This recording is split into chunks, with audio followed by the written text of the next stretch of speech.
You're listening to How India's Economy Works, hosted by journalist and author Puja Mehra.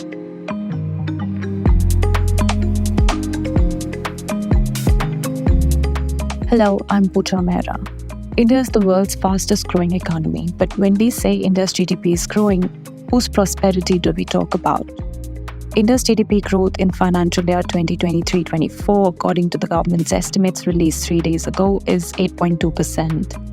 In this aggregate figure, how much is the agriculture sector growing? 1.4% only. Why is it important to look at the agriculture sector? Because the government's figures show that 45% of the working population works on the farms.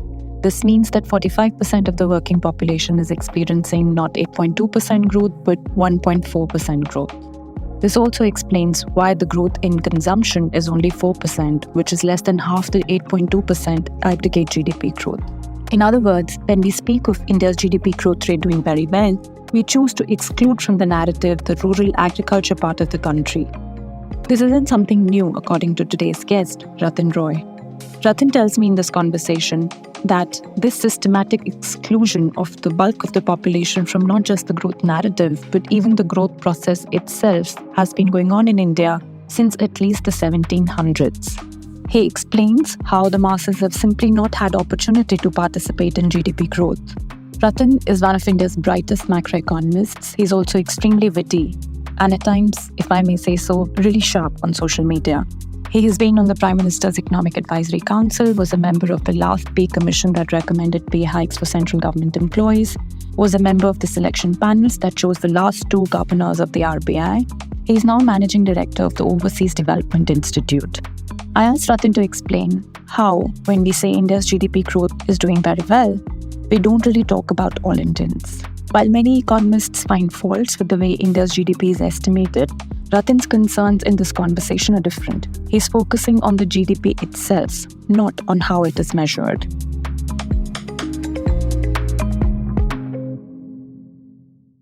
I want to talk to you today about the growth process, the growth of the Indian economy and the history of this growth. We talk of India being the fastest growing economy today, but we don't know how many Indians are able to participate in this growth. That is, to grow as part of this economic growth. Are their incomes also growing along with the growth of the economy? Are they able to take advantage of this growth? You've been writing over the years that there are historical and structural barriers which do not allow all people to participate in this growth process. So I thought that I will request you to explain why this happens, how the economy functions, which doesn't let everybody participate in its growth process. And I also thought that probably we should start at the beginning, say before independence. So many people talk about how the Indian economy collapsed as a result of colonialism. India was 25% of the world's GDP, etc. Now, no doubt, the Indian subcontinent suffered under colonialism, but people often forget one simple fact. Before about 1700, assuming you agree with me that India was an existent country and not colonized by Muslims or something like some people seem to think. So before 1700, there was a very strange phenomenon in the world. The world was, if you looked at individual geographies, Indian subcontinent, England, the US, Europe, Japan, China, it was a remarkably equal place. In the sense that roughly the same amount of inequality, very high inequality, existed everywhere. So if 1% of the population made all the money in the UK, then 1% of the population also made all the money in India, and 1% of the population also made all the money in China. And 99% of the population lived in misery. How do we know this? What is our source of information about this? The Angus Patterson is the best possible source, where he documents very clearly the limited number of people. And put it this way, there was no counterfactual. There was no counterfactual society, which was remarkably equal, maybe a few tribal societies here and there. Any society with a state, with feudalism, if you like, was extractive. And the extraction happened to a small section of people who extracted, surpluses from the land. They were largely hereditary. And that's the system we had in India. Now, obviously, one bunch of exploiters was often replaced by another. But that didn't matter. In the end, it was a very small proportion of people who exploited a large proportion of human beings. In that kind of situation, mathematically, there would be a one-to-one correspondence between your GDP and your population size. So if you were 20% of the population, you would be 20% of GDP. India was 20 to 25% of the population, was 20 to 25%. What changed here happened after 1700, when India continued to be about 18 to 20% of the world's population, but began to account for less and less, ultimately as little as 4% of world GDP. Three things happened. One was capitalism, the Industrial Revolution, and the birth of manufacturing. The second was trade. And the third was colonialism. India was at the receiving end of colonialism. India did not participate in trade. Sure, India traded, but it was the East India Company and the Dutch East India Company and the great Chinese shipping fleets and the Arabs who were doing the trading. And India did not, for better or worse, have an industrial revolution, anything even approximating it. Possibly they had aircraft in 5000 BC, I don't know. But certainly in 1700, they didn't have steam engines or steam cars or railways.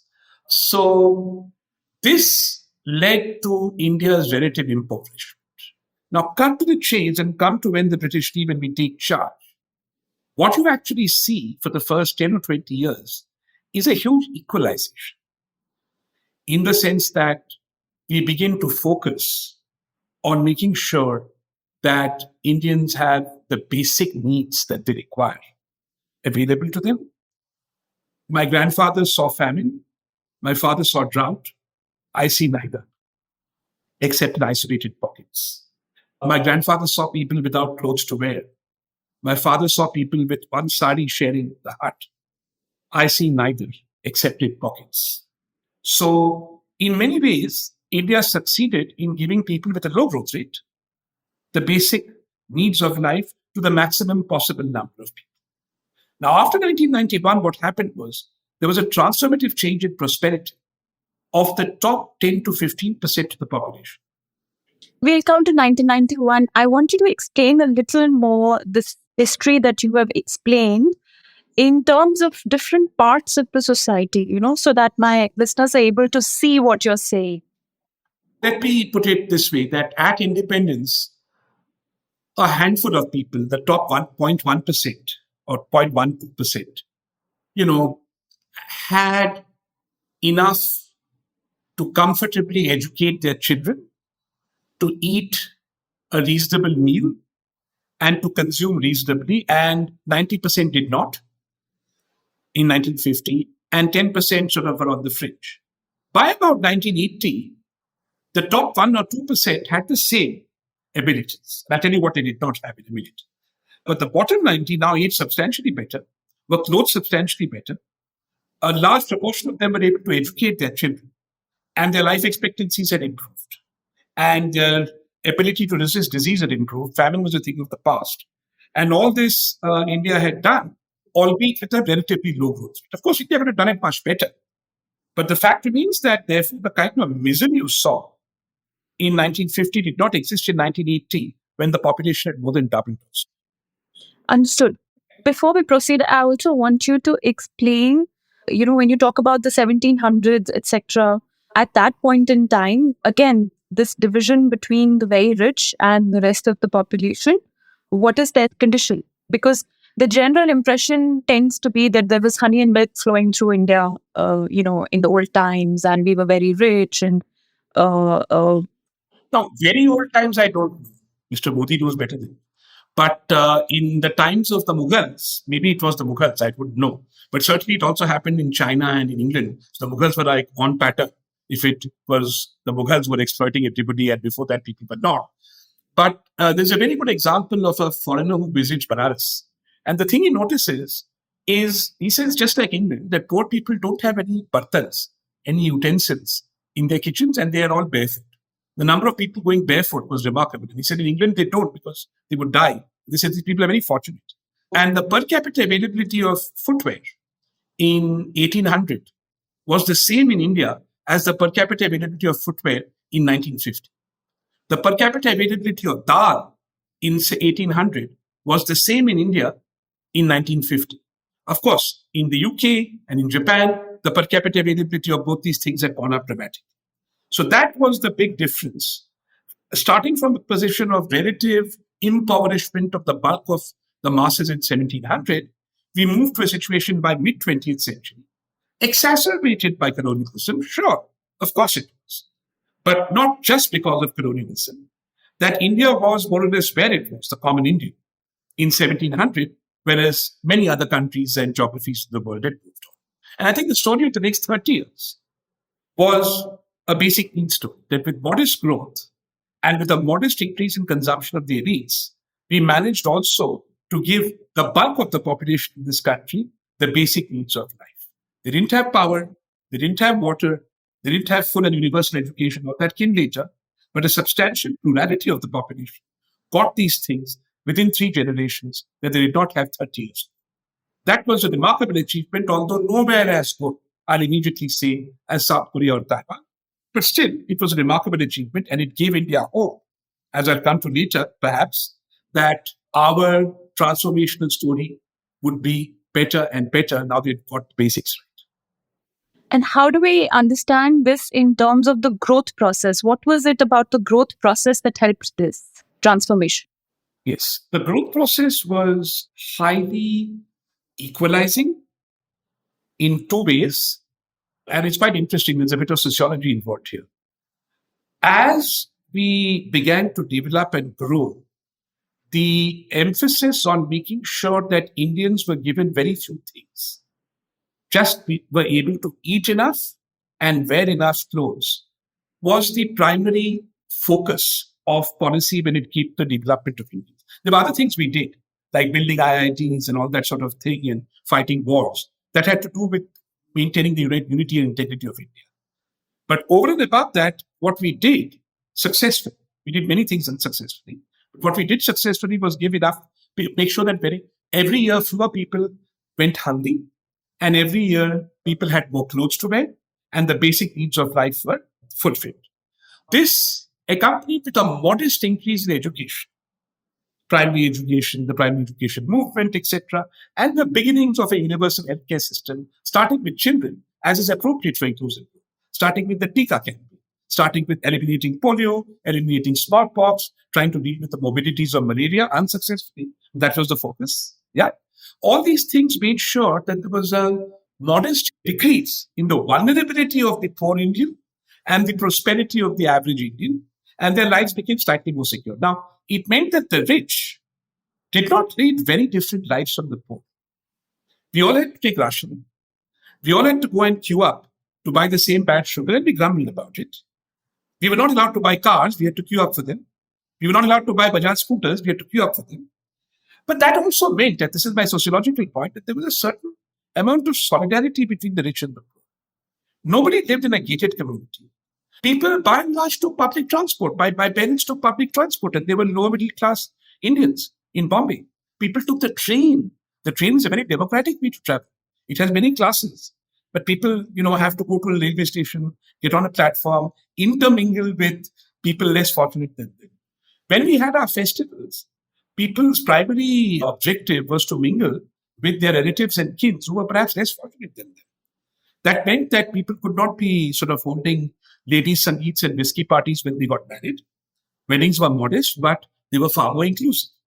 So in that sense, India was a more modest society, a society where the relatively rich had less to consume and perhaps less fun lives. But it also meant that India was a society where there was less gating of the rich and the poor. And therefore, in that sense, not just lower economic inequality, but lower social inequality. I'm not saying this was a sort of nirvana state of affairs. I'm just saying that from this base, India had a fork in the road that came in 1991, and we chose a certain pathway which we can unfold as we go. Forgive me for saying this, but this is the first time I'm hearing an economist say that the license Raj and India's post-independence economic policies were very good. No, I didn't say they were good. I said they were not unequalizing. They could have been much better.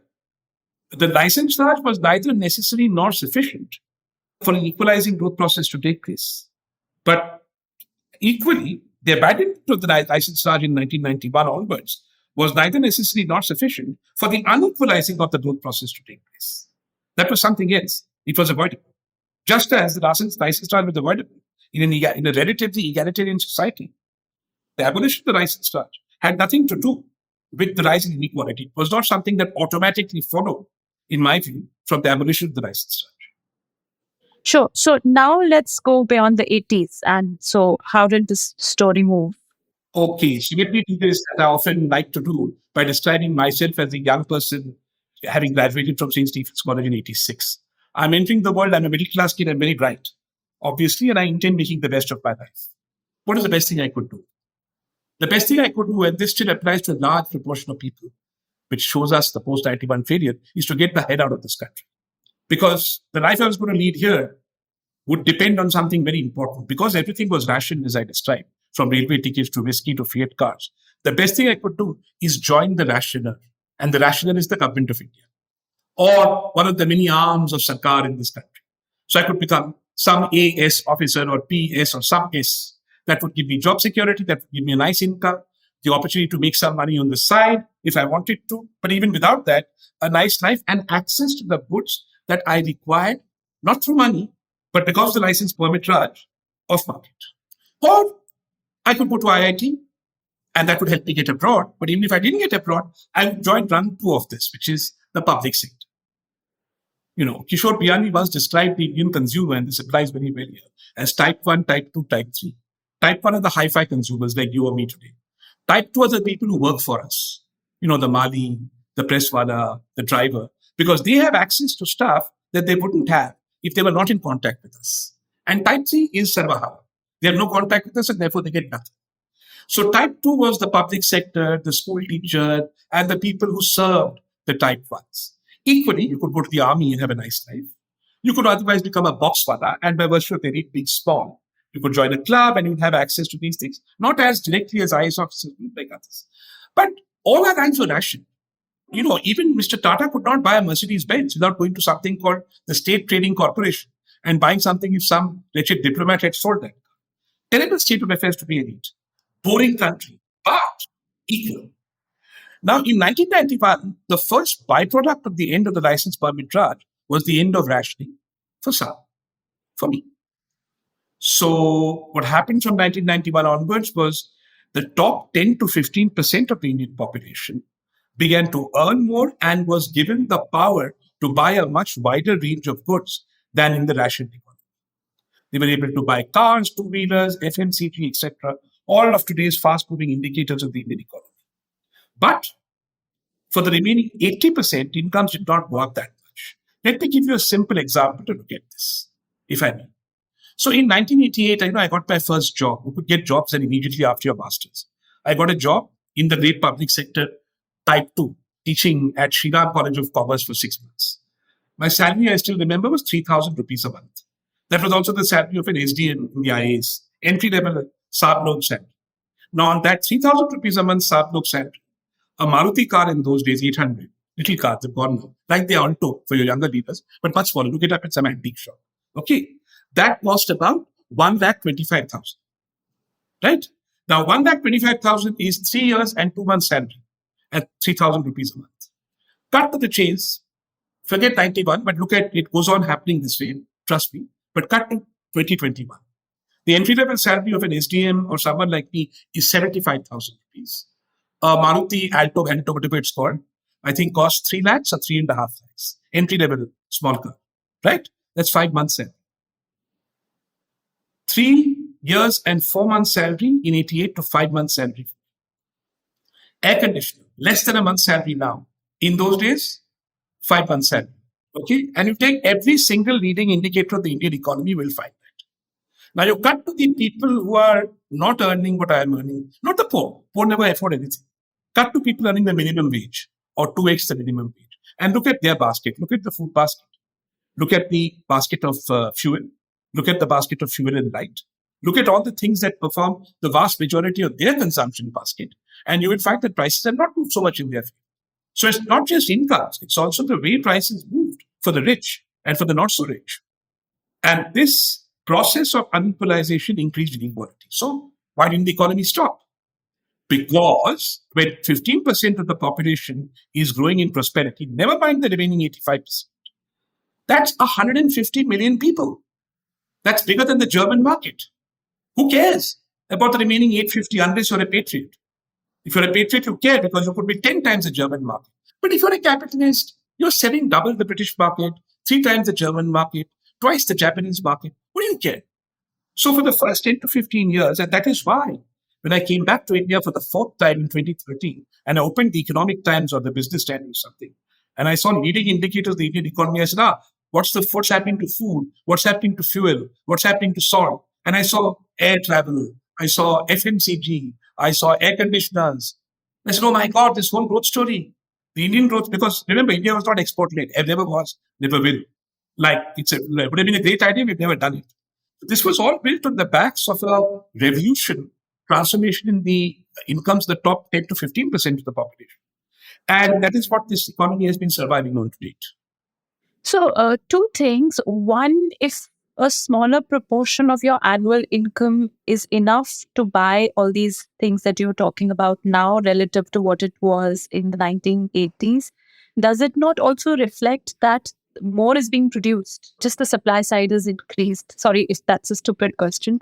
And secondly, am I right to conclude that from what you're saying, that when we say that India's GDP was 25% of the global GDP, some golden era, compared to today, when we talk about, like you're saying, leading indicators of the Indian growth story, and it does the fastest growing economy, etc. Again, both these stories, we are only focusing on the top segment of the population, the income earning population. We are not talking about the entire population. Is that right? Or even the top 50%. We're talking about as I said, I'm not really worried about the poor. I mean, I care about them. The poor are not consumers or participants in growth. That's why we want to reduce poverty.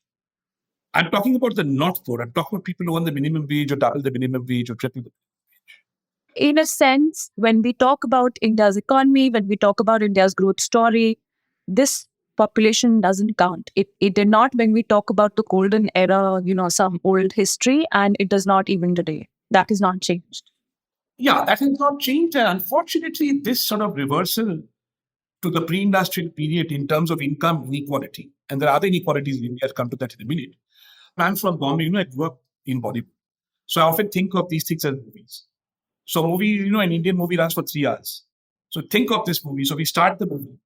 And I would say in 1890, I would say that the movie can have a happy ending or a sad ending.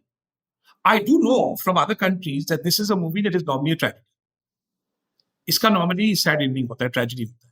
Start in Philippines, look at Thailand, look at Brazil, look at Argentina, look at Egypt. Whenever you look at middle-income economies, I mean, it's a tragedy, not a gory tragedy. A gory tragedy is you become Burkina Faso. That is, you are low income and you stay low income. I'm not saying you're there. But when you become middle income, the movie ends when? The movie ends, you want it to be like South Korea, right? Hopefully you want it to be like Taiwan or maybe like China. So the hope of being like that is what makes sure that, you'll be one of those few happy ending movies. Unfortunately, most of these movies in the world have not been happy ending. What does not being happy ending mean? It means like Brazil, where I've worked and lived, so I've seen it. You will end up with a per capita income in 2040, end of Amritkal or beginning of Raskal or whatever, with a per capita income of $10,000 per capita. But you will still have poverty. You will still have inequality. You will have gated communities. You will have people struggling to travel, but a thriving air transport industry. You will have the elites consuming, as they do now, the finest Scotch whiskey and the finest imported goods, and having marble Italian kitchens and intermingling with the elites of the world, where the rest of the people barely manage to live. And as we are now seeing in India, in fact, it credits as they try and supplant these conditions by going to credit and then fall into debt. So this is the cruel story of most middle-income countries. And what I'm afraid of, it's not too late, it's getting there, is if we don't course correct now, we are going to be in that sad ending tragedy. But we still have time for a good film director to come in and make the next 4 reels properly. And why does it play out like this? Are there political reasons or are there economic reasons? Oh my God, this is very interesting. You see, the economic reasons are basically short-sightedness. Because as long as the economy is growing, you are not conscious of the fact that there are deep-seated weaknesses within your economy that are being hidden. And India took a very particular path to that, which I'll come to in a minute. But let me explain to you from the leading indicators too. So the leading indicators are ACs and FMCG and all that. What are the 5 things that an average Indian, not a poor Indian, I keep emphasizing that, not a poor Indian, an average guy who earns the minimum wage or double the minimum wage, take a family with that also. What do they earn? Not enough. Because if you look at whether their consumption is powering up growth in the 5 sectors of the economy, which everybody consumes, you will find those are all disasters in India. One is agriculture, complete disaster. The second is textiles. Textiles is ridiculous. We make shirts worth 3,000 rupees for our rich people. Go to Marks and Spencer, made in India. Everybody's complaining sadly on Twitter, I don't know, oh my God, I went somewhere and there was a 200 rupee shirt, it was made in Bangladesh.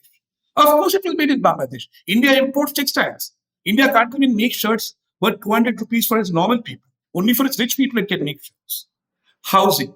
You need an Awas Yojana with subsidy.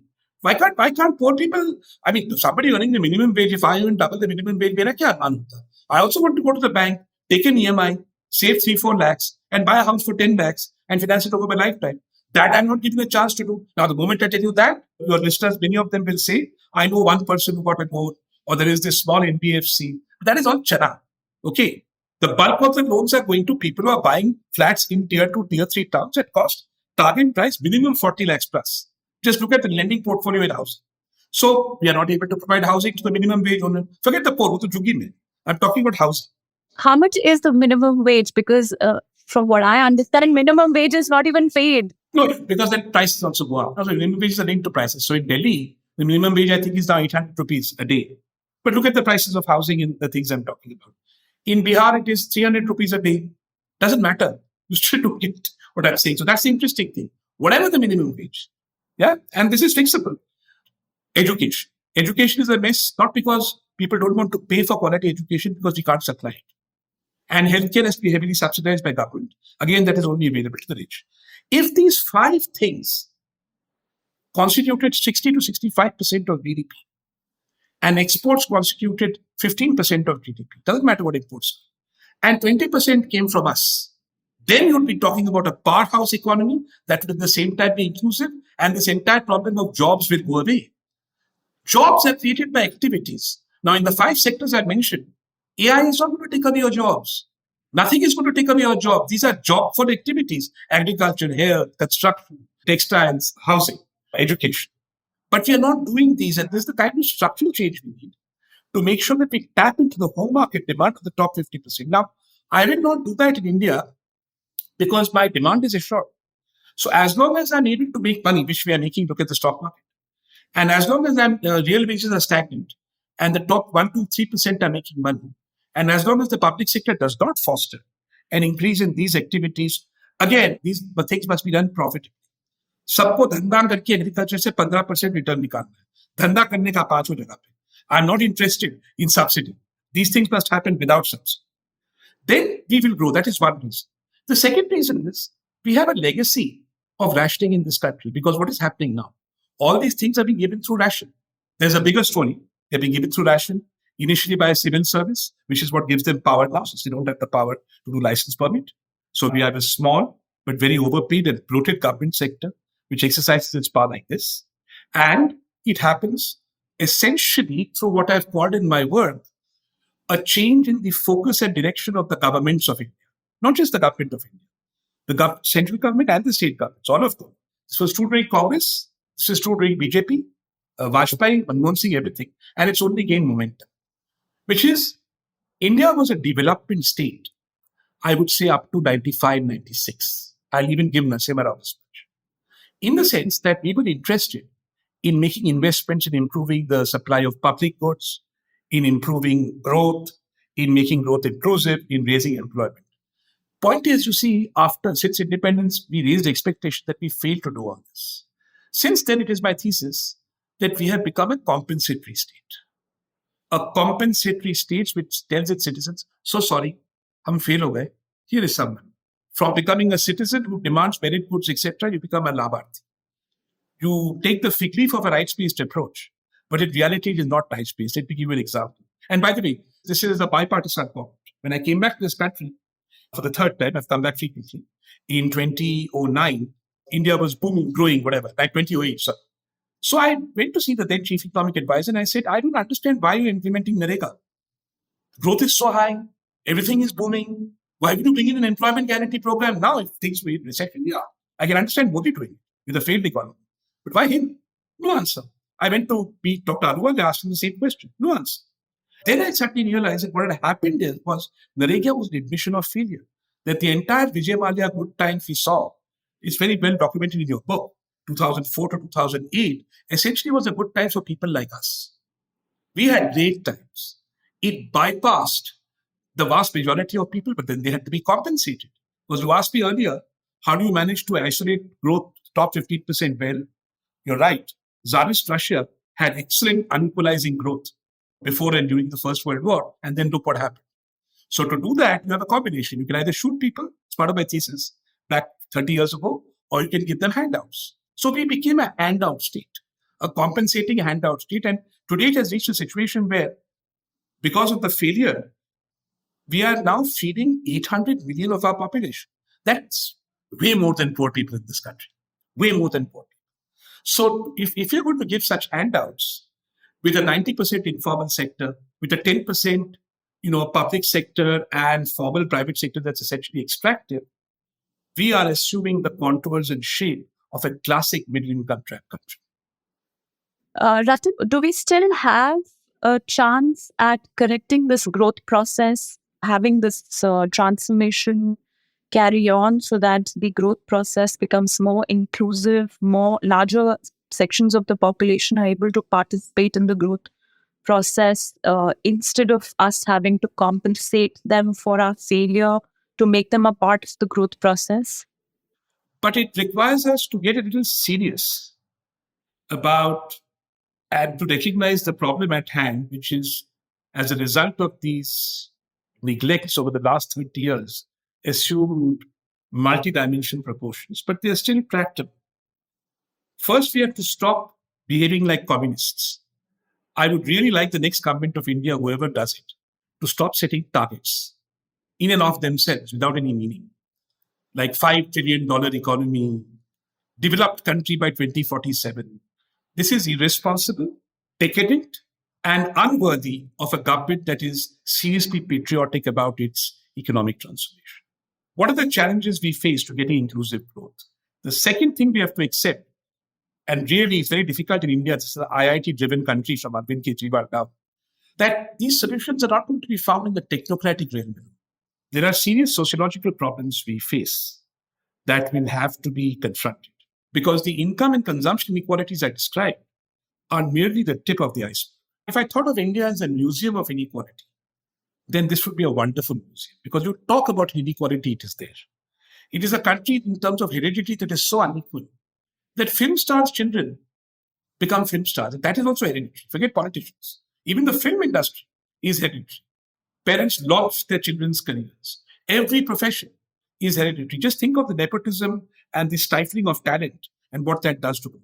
If you look at the condition of women in this country, I don't need to be telling you this, which is why I always insist with my political friends that if you're going to have a new ideology, that ideology without a large dose of practical feminism is not going to work. Nothing is going to work if you suppress 50% of your population. Simple economics. You go around taking dowry from 50% of the population and burning them and making them feel insecure in the streets and not letting them work in professions. This is stupid.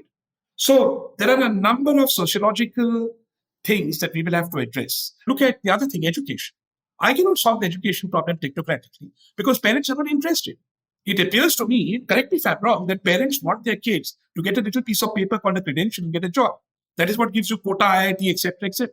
I don't blame them because they feel without that, the children are nothing. But then there is a certain selfishness there. The moment somebody comes from the bottom and gets such a job, that person then has to reproduce the social structure. वो बिटिया मेरी बिटिया का शादी करा दो, फल्लू को loan दे दो.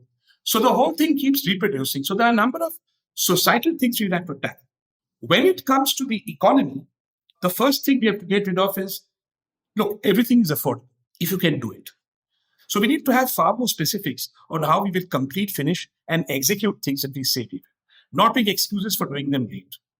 On the efficiency side, If somebody announces an airport today, you and I both know that airport is not going to be built on the day announced. Am I sitting in an infant school of liars, or am I sitting in a country that is serious about itself? Bombay airport will be ready by 31st December. It's already been delayed 4 times. Mumbai airport. Okay. I can't remember what it's called. I think it's not called Chhatrapati Shivaji Maharaj, something else. But Mumbai airport is supposed to be functioned by 31st December this year. I'm guaranteeing you, Roy ka guarantee hai, nahi hoga. Goa airport was delayed by 6 years. Pune airport, people have been talking for the last 17, 18 years. So we have got into a habit of accepting mediocrity in execution. And that, in terms of efficiency, is our biggest challenge. We will need to change that. And we will need to change that both in the public sector and in the private sector. Third, we have to accept that formalization is going to mean that you and I, the people who can afford rich things, are going to have more expensive lives. I often tell my friends in Tamil Nadu and Kerala that the biggest curse you had with regional inequality was not the fact that you have to carry all these people are subsidized. The problem was that when you had growth, when you built your manufacturing base, like in Tamil Nadu, and you could have done what Korea did, which is increase productivity, etc., because you had cheap labor from UP and Bihar, you still stayed with 4 servants and 2 part-time cooks and rickshawala. The economy in the state size of Tamil Nadu, with its population, with its per capita GDP, should not have informal chai dhabas. They call them kadais in Chennai. There should be no kadais in Chennai. When I lived now in Hyderabad, there should be no kadais and informal dhabas in high-tech city. There should only be proper cafes. Those are expensive. And then people, they have to be paid well. Aren't you talking about islands of prosperity then? I'm saying even in those islands of prosperity, you have huge, swathes of informality. So let's at least make sure that those islands of prosperity foster formality. 90% informal sector is too high. We have to become more formal. And then, and only then, will we move towards a situation where an aristocracy of 10% in the public sector and in the formal sector and the civil service, don't earn salaries. That when I was in the pay commission, I was shocked. I said, why are we paying these salaries? Now, government should be the model employer. That is what creates your, demand for 2 million jobs. That is what, because there are too few jobs of dignity around. There's a small public sector there and a equally small formal private sector that is absorbing everything. So we will need to increase formality. Now, you said islands of prosperity. That's a very good point. These islands of prosperity, not just are the islands of prosperity which basically deal in low-end services. Somebody was telling me that 40% of Accenture employees are based in India. Great. But the other day I was in Chennai and they have a driver service. So I got a driver to drive my car. And I said, what do you do? He said, oh, I work nights at Accenture. So what we are getting are the dregs of the jobs in the formal sector in services. Why are we doing that? Because the 5 broad-based sectors of demand in India, we are not creating jobs in those 5 sectors that I mentioned earlier.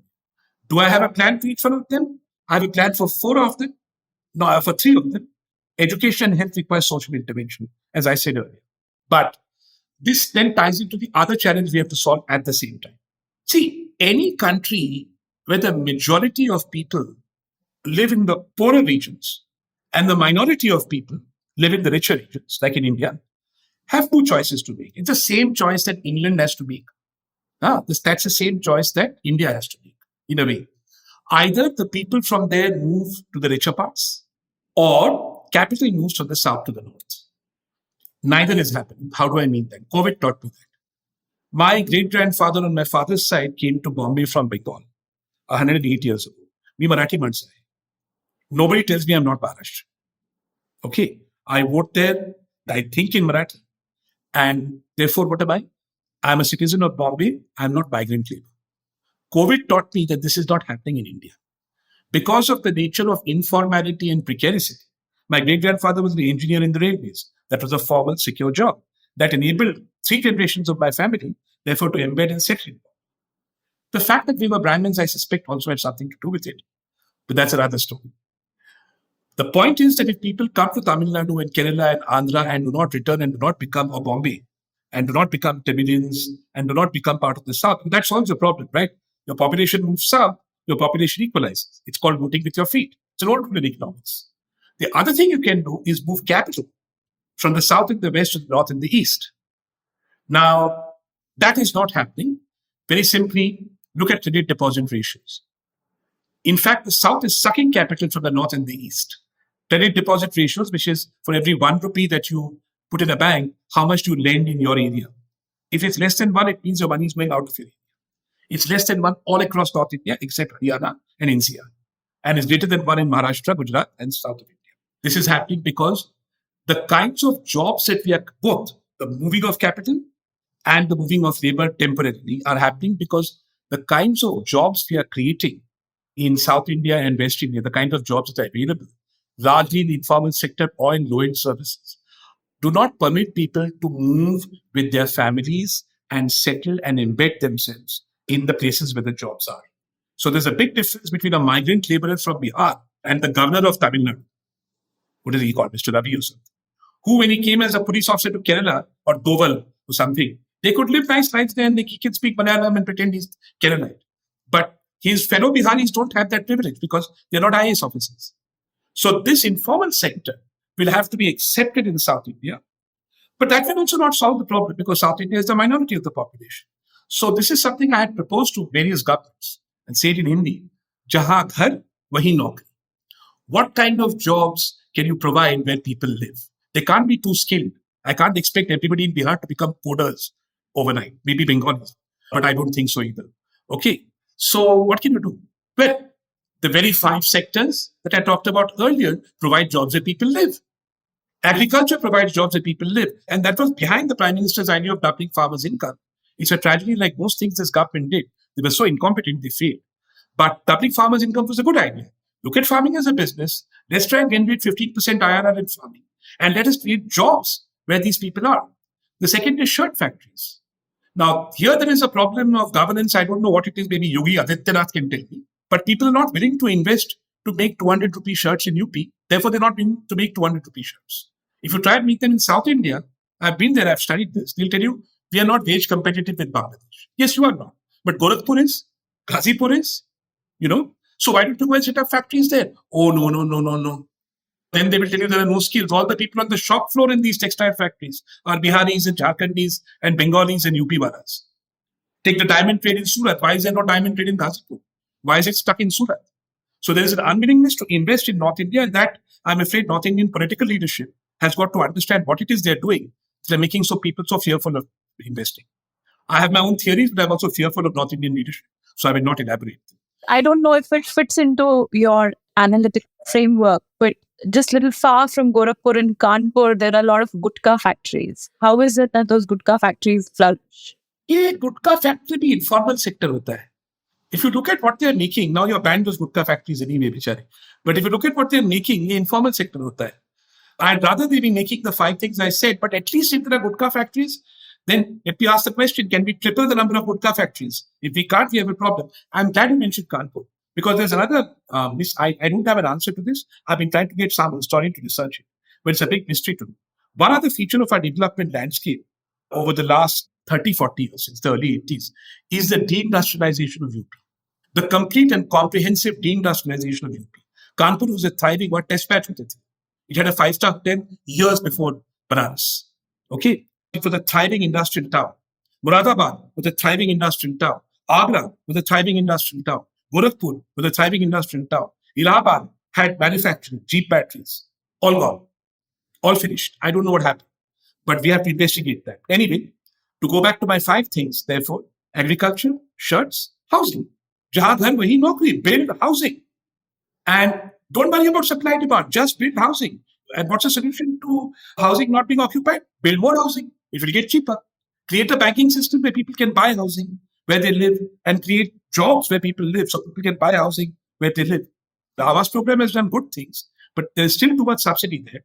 We need to find a business model where someone earning, say in UP, 1,000 rupees a day, 20,000 rupees a month, 30,000 rupees a month, double income, family income, who has not had some great calamity in their house like cancer or something, is able to plan their life over the next 10 or 15 years, predictably, take an EMI on an 8 lakh house and build it. If the problem there is land value, it's a separate issue. I have a solution for that. The solution is in the hand of the government of India, because the government of India and the Indian armed forces are the biggest owners of land in India. There's no shortage of land. Take Lucknow, take Kanpur, I'll take you. And the problem is you have to get the generals to give up that land. But that political will you've got to have. So there is that. And then there's health and education. All these things provide jobs where people live. So you provide jobs where people live. You provide the finance from already rich areas to where people live in poor areas. You, of course, upgrade the South and the West by making sure they go up the productivity chain. So you recreate, in a sense, the global development process, where you increase and improve labor-intensive activities where people live so they don't emigrate. That will cause, obviously, wages in South India to rise for high productivity jobs. And those states have the money to invest in health and education, to harvest those high productivity jobs. They will export and add to national wealth, which can then be deployed in North India to push North India up. That would be a vision worth talking about, that I consider to be a vision, not some communist target of a $5 trillion economy. That would really be the Amrit Kaal that I would see. I'm able to see your logic, at least immediately after you've said it and without spending so much time thinking about it. But immediately, yeah, I'm able to see what you're saying. But also tell me, why is it not happening? Well, one is we tend to be fairly complacent about the growth we already have. And those who are not part of the growth story seem to have decided to divert themselves into other things, such as bargaining for rationed resources and labarthis, or non-economic things. How do I put it more politely? And this is not uncommon. This is what happens in a middle-income country. Second, and I think most important, the elite has no self-interest in doing this. None at all. The Brazilian elite is perfectly happy with what they have. They like it better. And I've seen signs of this in the Indian elite. It's a matter of education also. Let me give you an example of that. There was an Indian elite person who was saying India is such a great country. Somebody comes home and takes my blood for a blood test. That blood test costs 200 rupees. For me, that's a sign of economic failure. Because I was living in England then. I made inquiries. I could get somebody to come home and take my blood. It would cost 20,000 rupees. So the rich in England can afford to get a blood test taken at home. In India, because we have a poor, wretched informal sector, we're able to allow these services. That's what happens in Brazil also. Brazil has $10,000 per capita, they have servants. Rich are happy. Brazil has gated communities, the rich hire security guards and put up electric fences. So that's a path you choose, which is the pro-rich path. But the country in itself becomes a failure. So the elite have to also want inclusive prosperity. And this is what Dipankar Gupta, the sociologist, called an elite of calling. Because I think what has happened in India, and I'm not saying it's happened to the entire elite. I mean, look at you. But it's happened to a large part of the elite. There has been abandonment. There, I think a lot of the stuff that Trump says or Modi says or taps into has a point. When you lose touch with your own country because you are rich or because your social values have universalized. So take me, for example. I don't need to talk to anybody in India who is not of my class because I eat sushi. Now, I have a friend in Japan who loves masoor ka dal. So we can spend our whole lives on the internet talking about sushi and masoor ka dal and visiting each other, right? Because what has happened is the touch points of the elite, including the Indian elite, have become global. Now, my father was not like that. My father went abroad, but he was from India. So what he did during Diwali was met his relatives. You can see that the de-destination of Indian weddings. In the way every wedding now is associated with, Hindi film music, it becomes like Pakistan, not just in that respect, but certainly in that respect. In mujra and alcohol and things like that. These are not part of the much wanted Indian culture, but they are part of a perception, a very global elite perception of how to grow up your money on yourself. Gated communities add to that. One thing I really liked about being in the railways was even if you traveled first class, railways are egalitarian. You have to go to the station, you have to navigate the pulley, you have to go to the platform, you have to buy food, you have to enter the compartment. Sometimes the compartment gets invaded. When you're flying on Indigo, this is all out. So a number of the shared experiences that elites used to have, those moments are diminishing rapidly. And that is making the elites completely, sort of divorced from the mass of Indians. Again, not the poor. No one ever reached the poor. Just the people who earn the minimum wage. There's a lack of society connect. The political task, over and above the economic things I've been specifying and the social things, is to recreate that connect.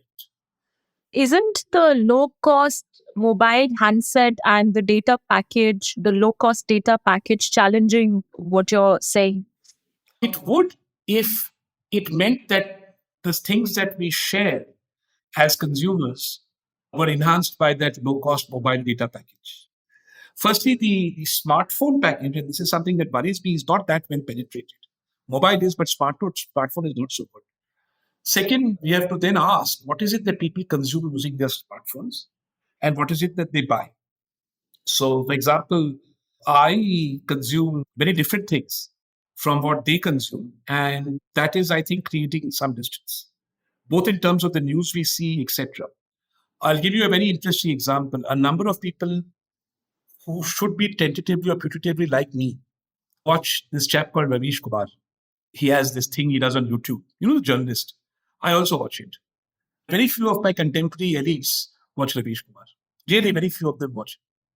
And that is interesting because Ravish Kumar came from NDTV, he's from the elite, people should be watching it. So there is a certain disconnect. The opportunity, for example, for us to connect with people, to build a conversation around the likes of Rathin, who has after all come from Germany into living room because of cheap data of millions of people, I'm told.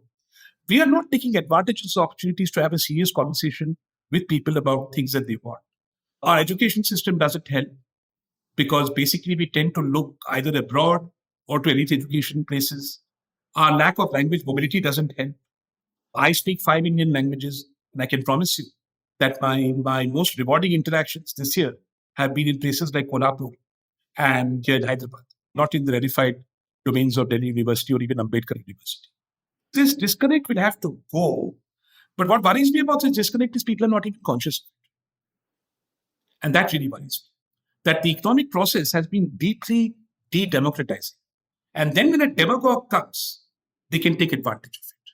The only place where upper caste Indians and others seem to connect, very sadly, on the issue of religion and bigotry. And that is not a good thing. And cricket, no? Not really. Not really. It takes a lot of money to engage to watch IPL in the way that somebody else does. You watch it on the mobile phone, you're sort of distant from the IPL, the various levels of engagement. But of course, I mean, sport is participatory and it's good. But again, sport is fairly commercialized in India, so it is a good thing. It is more participatory than other things, but it is not transformatively so. To come back to the example of smartphones and mobile phones, you don't think it is an example of those 5 sectors that you were talking about, which make growth inclusive and open up opportunities for the masses to participate in the growth process? They won't if the opportunities have to be there. Mobile phone essentially helps you answer the questions of where things are and how to access them. But the things have to be there. So let me give you an example. The mobile phone doesn't play a very large role in bringing migrant labor to South India. That is still done through somebody called the Sardar, which is, a jobber who brings them. So Sardar communicates with his people on the mobile phone, etc., etc. But the mobile phone itself is not responsible for either creating those jobs or connecting people to those jobs. If that happens, it would be a good thing. But if you ask, is there a website like Swiggy or Zomato that feeds the rich that does this kind of connecting? The answer is no, it is not there. But if you were to take the example of all these small newspaper editors or publishers who now have crores of subscribers on YouTube and are earning crores of rupees, so in a sense, they are now in the same league as the big media owners, big media houses backed by corporate owners. Does this then not apply to your analysis? No, I think what you're saying is very important. You're right. Then there is, I'm beginning to see, and I haven't fully understood this personally, because I'm not a communications guy, but I'm beginning to see a sort of communications opportunity that we can use to connect those of us in the elites who wish to connect with people and to have a comprehensible conversation about these things, absolutely, including with young people, including improving the quality of education, etc. But it is not happening. And it needs to happen. It's a huge opportunity we can take advantage of. If you look at the content of what these people are discussing, you'll find very little economy there or prosperity there. Let's forget economy, it's a complicated word. Just prosperity. The conversations are not about mutual prosperity or shared prosperity. And we need to make more of these conversations about those. We need to have fewer conversations about how to crack the sub-inspector's exam or UPSC exam, which is very popular on YouTube, and more conversations about how to get prosperity going together. But that requires political leadership. It requires acknowledgement of social barriers. And then it requires both ideas and the use of communication to build those bridges with those ideas. Unfortunately, in the political landscape, this is at the moment totally absent. The Labharthi is king. So how do we beat the middle income trap? And you've already answered this question, but now I'm asking in terms of What is the other country's example that we can follow, the successful country's example that we can follow? Well, you see, we're too big to follow anyone's example, but I can tell you one thing. Every country that has breached the mid-income track, including China, and it relates to the communist revolution. Think of pre-communist China. China was lucky. When I first went to China in 1996, I saw female truck drivers because they had communism. And therefore, they managed to get gender empowerment and equality in the economic space. I'm not saying Chinese women are empowered, but they're definitely empowered in the sense that a Chinese woman gets state support when she has a child. So a Chinese woman has a wider choice of professions available to her and equality in educational access and very few gender barriers relative to an Indian woman. So there was the feminist advancement in China, which makes great economic sense, had happened quite significantly. And the overcoming of primordial barriers like caste, ethnicity, and religion, that needs to make some progress in the period when you're moving from low income to middle income. We have missed that bus, or maybe we can run and catch it up. The third is to recognize that when we get the benefits of growth, it's very important to have ready a model of universal health and universal education that fulfills the following criteria. It should be the best model of health and education, superior to anything the private sector can offer. Only then will you be able to run a model of health and education effectively. That is what South Korea did. That is what Taiwan did. That is what China is doing. And that is what France did in the 19th century when they built their grand écoles. Having a system of education for the poor and a private system of education for the rich leads to opting out. It doesn't work. So quick investment in a best-in-class education system. But ultimately, in the short term, the biggest challenge is this inequality that is tearing us apart between the North and the South. And this will have to be resolved and resolved fast. I've written about this. I'm extremely worried about it. Because the only way we're trying to resolve this now, and that time is gone, is by transferring fiscal resources using the Finance Commission formula from the South to the North. And that is neither enough, nor is it going to be tolerated. Ex-Finance Minister Tyagarajan of Tamil Nadu put it very well. He said, we do not grudge transferring those resources. What we grudge is there are no outcomes from these transfers. So we have to start getting results in the political majority areas of this country in terms of the economy. We have to see them live long and prosper more than they're doing now, so that we don't have a most horrific divide between the political majority North and East and an economic majority but political minority South and West.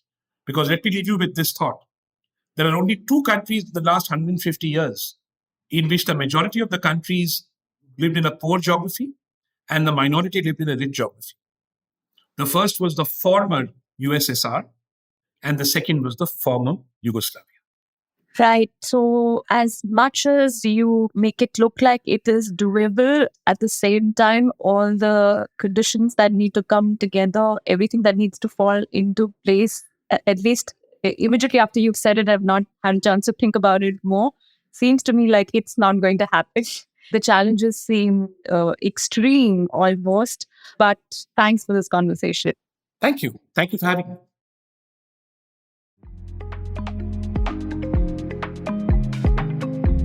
The structure of the economy will have to change very fundamentally for all Indians to be allowed to participate in GDP growth.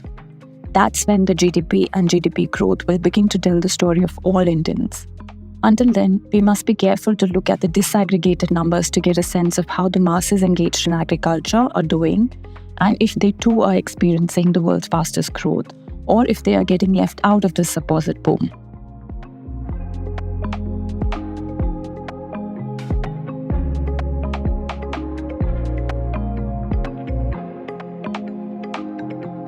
You've been listening to How India's Economy Works, hosted by journalist and author Puja Mehra. Do stay connected with more of our coverage at The Core. You can check out our website or sign up to our newsletter at www.thecore.in. That is www.thecore.in. Do also track us on LinkedIn, where we usually post synopses or extracts of our top stories and interviews. We would love your feedback, so do write to us at feedback@thecore.in. Thank you for listening.